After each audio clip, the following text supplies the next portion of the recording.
వయసులో పెద్దవాడు ఈ సమస్యలు. Telangana BJP fire brand Raja Singh ఆయన అకౌంట్స్ బ్లాక్ చేశారు.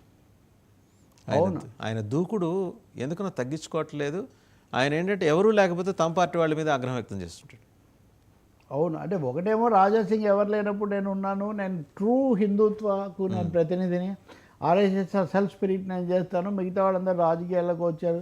ఇప్పుడు అధ్యక్షుడిగా ఎవరిని చేయాలంటే కూడా ఎక్కడ నా పేరు వినపడదు, ఎవ్వరూ లేనప్పుడు ఒక్కనే ఉండి పోట్లాడిన వాడిని పార్టీ కోసమని. రెండవది ఆయన రాజా సింగ్ది నార్త్ ఇండియా బ్రాండ్ ఆఫ్ హిందుత్వ. అవును, వేరే లక్ష్మణ్, కిషన్ రెడ్డి, లేకపోతే రామచంద్రరావు, లేకపోతే ఇట్లా లిబరల్ హిందుత్వ. వీళ్ళు మామూలుగా ఇక్కడ సదరన్ ఫేస్ ఆఫ్ హిందుత్వ అన్న పద్ధతిలో వీళ్ళు వెళ్తున్నారు.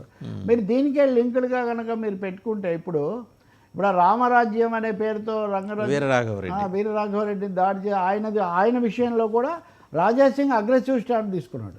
రాఘవరెడ్డిని మనం సమర్థించాలి, ఆయన రామరాజ్యం కోసం పోరాడుతున్నాడని. కానీ రాజా సింగ్ విషయంలో జాతీయ స్థాయిలో ఇది వివాదమైంది. ముఖ్యంగా అప్పుడు స్టాండప్ కమెడియన్ అడ్డుకోవడము, రకరకాల ట్వీట్స్ పెట్టడము, ఇతర రాష్ట్రాల్లో జరిగిన రెచ్చగొట్టడం, వీడియోలు చేస్తాడు ఆయన వెంటనే. మిగతా వాళ్ళలాగా పొలిటికల్ కామెంట్స్ కాదు, వీడియోలు చేస్తాడు. హేట్ స్పీచ్ కిందకి వస్తాయి అని ఈ హేట్ స్పీచ్ కోసం వేసినటువంటి కమిషన్ రాజా సింగ్ది ముందుగా జాబితాలోకి వస్తుందని వాళ్ళు రిపోర్ట్ చేశారు. మెటా తనకు తాను ఉపసంహరించుకుంది. ఇంతకుముందులాగా రాజకీయ సందర్భం కూడా కాదు ఇది. తప్పకుండా రాజా సింగ్ ఉదంతా ఒక హెచ్చరిక కావాలి. అయితే ఇద్దరితో ఆగిపోతున్నా అంటే వాళ్ళు వేరే పేరుతో తెరుస్తారు, డెఫినెట్గా వాళ్ళు వేరే పేరుతో ఇంకేదో పెట్టి తెరుస్తారు. కానీ రాజా సింగ్ అనేది పరాకాష్ట కావచ్చు, కానీ వ్యక్తిగత నీచ ప్రచారాలు ఆయన చేయలేదు కదా. అలా చేసేవాళ్ళు కూడా చాలామంది ఉన్నారు. ఇన్సిడెంటల్గా ఇప్పుడే ఇటీవల 1-2 ఘటనలు, రాజా సింగ్ ఘటన కూడా అయిన తర్వాత ప్రభుత్వం ఓటీటీకి కొన్ని మార్గదర్శక సూత్రాలు విడుదల చేసింది. ఓటీటీ కానీ యూట్యూబ్లు కానీ ఈ విద్వేష ప్రచారాలు, అలాగే చిన్నపిల్లలు, స్త్రీలను అవమానించేవి చాలా వస్తున్నాయి.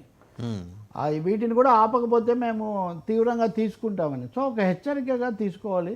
విద్వేష ప్రసంగానికి ఇది ఒక బ్రేక్ పడాలి అనేది ముఖ్యం. ఇక వీరరాఘవరెడ్డి అంటారా, వీరరాఘవరెడ్డి విషయాన్ని ఐ థింక్ ఆయన బెయిల్ పిటిషన్ మీద ఈరోజు విచారణ ఉన్నది సార్. లేదా బెయిల్ మీద విచారణ ఉంది, కానీ ఆయన రిమాండ్ కంప్లీట్ అవుతుంది. రిమాండ్ 22 రోజులు ఏదో ఇచ్చారు. అంటే పోలీస్ కస్టడీకి కస్టడీ అయిపోతుంది. దాని మీద ఇది వస్తుంది.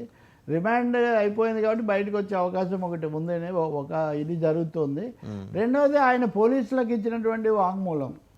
ఇప్పుడు దాడి జరగడం తీవ్రం అన్న విషయం పక్కకు పోయి, రెండవది ఇది సనాతన లేదా రామరాజ్యం పేరుతో రాజకీయం, ఇది పక్కకు పోయి ఆయన నా బిడ్డను ఏదో స్కూల్లో అవమానించారు, దాంతో ఆయన ఏదో గాయపడి శుభిత హృదయుడే చేశాడు అన్నట్టుగా అదొక పెద్ద ప్రచారం నడుస్తుంది. రెండవది నా రామరాజ్య స్థాపనకు రంగరాజన్ గారు సహకరించలేదు కాబట్టి మీరు దాడి చేస్తారా? ఎవరన్నా వచ్చి మిమ్మల్ని అడుగుతారు, నాకు ఇష్టం వస్తే సహకరిస్తాను, లేకపోతే లేదు, అది నా ఇష్టం కదా.